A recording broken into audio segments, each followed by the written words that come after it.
Now in the decoded part, we have the topic Schrödinger's economy. Indian economy is observing a new kind of trend in which the real GDP growth is becoming strong, whereas the nominal GDP is slowing down. So we have to observe what is the difference between the two, real and the nominal GDP. Why it is happening that the real GDP is growing, it is growing strongly, whereas the nominal GDP it is slowing down. The third thing is what is the implication of this particular phenomena, and what will be the way forward, what actions we are going to take. Now the relevance here is GS paper 3, Indian economy and issues relating to planning, mobilization of resources, growth, development and employment. So let's go to the topic. The news says that the real GDP for this quarter has grown by 8.2%, and in the last quarter it was 7.8%. So clearly the real GDP is growing. Secondly, the growth numbers are positive, and they are in the context that we are facing the US tariffs. So we are having tariffs, US tariffs that have been imposed upon us. Along with that, there are global uncertainties. So in that context also, Indian economy is showing strong GDP growth. So that is a positive thing for us, because our economy is resilient, that is shown by these real GDP growth figures. Now next question that comes is that we have said that the real GDP is growing strongly, or there is a strong real GDP growth, whereas the nominal GDP it is showing it is slowing down, it is showing lesser growth. Now what is this real and what is this nominal GDP? The nominal GDP is calculated at the market price. Whatever prices are available in the market, based upon that we calculate the real GDP. तो जो भी हमारे current prices हैं, जो भी हमारे market price है, उस पर हम लोग कैलकुलेट करते हैं real GDP, this nominal GDP को. Whereas real GDP is calculated by adjusting inflation, or you can say removing inflation from this nominal GDP, which gives us the real GDP. So in the real GDP, the inflation part has been removed through the process known as GDP deflator.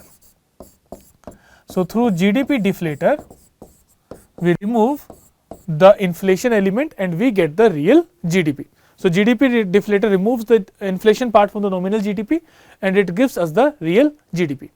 Now if we see sector wise, we find that the manufacturing sector and the services sector have shown a growth of 9%.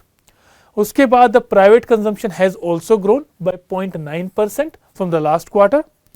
उसके साथ साथ we are also having increase in investment, but there has been a slight slowdown, that is the rate of increase has slowed down, but there has been a overall increase in the investment. Now why this kind of trend we are seeing in the last year? Why the GDP growth or the real GDP growth is so strong for the country? So there are basically 4 reasons for that.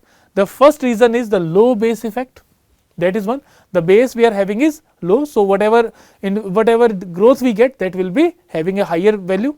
For example, if the base value is 100 and the base value is 120, so 108 will show 8% of growth. Here 128 will show less than 8% of growth. So this is the effect of base effect. So we are having a low base effect. Second is low inflation. We have already seen inflation for the last month was 0.25% for October, and something like this trend has been following for the last quarter also. So there the inflation has been in very much control. When the inflation is less, that means the buying capacity of the people is more, so there will be more spending, and if more spending is there, more demand is there, then obviously the GDP is going to grow. There will be more production.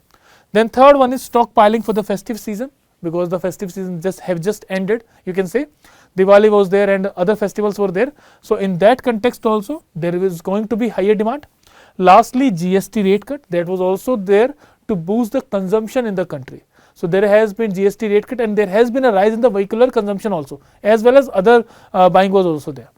So these are the 4 reasons due to which there has been a growth in the GDP. Now next part that comes is the figure part, the data that we have. So if we compare the March quarter, so the real GDP was 7.4%. Then for the June, the growth rate was 7.8. For the September, the growth rate was 8.2. So consistently, the growth rate as we move ahead, the growth rate is increasing, and that is for the real GDP growth. Whereas for the nominal GDP, the growth rate is declining. Earlier it was 10.7%, then 8.8%, and then 8.7%. So it simply means that the real GDP growth rate is positive, it is growing, whereas nominal GDP growth, it is slowing down, that is, it is reducing. The next part is that what is driving what this why there is a real economy and nominal GDP, why there is a difference between two, why there is a divergence between two. The basic reason for divergence is inflation. When inflation is very less, when inflation is very less, then the difference between real GDP and the nominal GDP, it actually decreases, it becomes very less. That is why the overall consumption although is increasing, but we are not seeing any increase in the nominal GDP. Nominal GDP और real GDP का जो difference है वो कम होता जा रहा है. That's why the real GDP is showing a growth and nominal economy is slowing down, because already the inflation was higher previously. So उसकी वजह से इसका base effect हो गया बड़ा, and real GDP का growth base effect हो गया less. So real GDP, earlier the inflation was high. When inflation was high, so that means there was a way difference between this real and the nominal GDP. But as the inflation is decreasing, that simply means that real GDP will grow, but the nominal GDP will not show that amount of growth. That is why the real GDP, the nominal GDP is slowing down. Now what is going to happen when we are having a slowing real nominal GDP?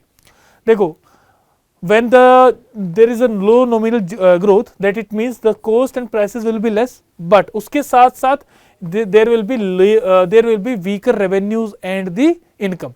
So income and revenue part will also decrease. Second, companies with pricing power are going to benefit, whereas other are going to see declining revenues or margins.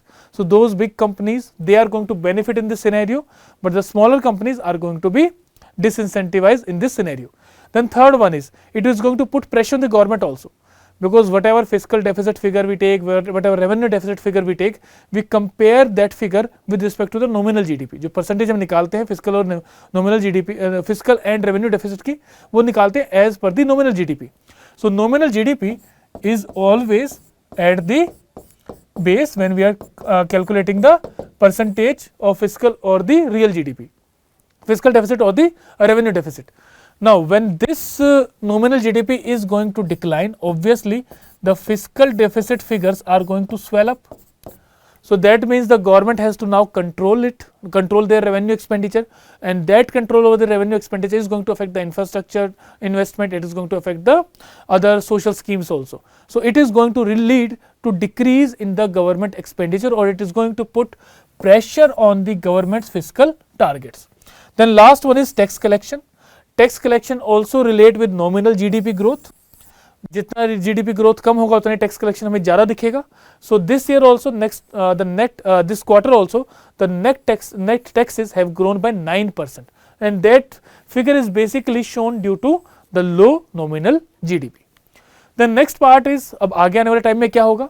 First one is GST rate cuts. The uncertainty whether consumption boost will happen or not, that is the uncertainty there, कि जो GST cut जो हुआ था वो continue होगा boost या नहीं होगा.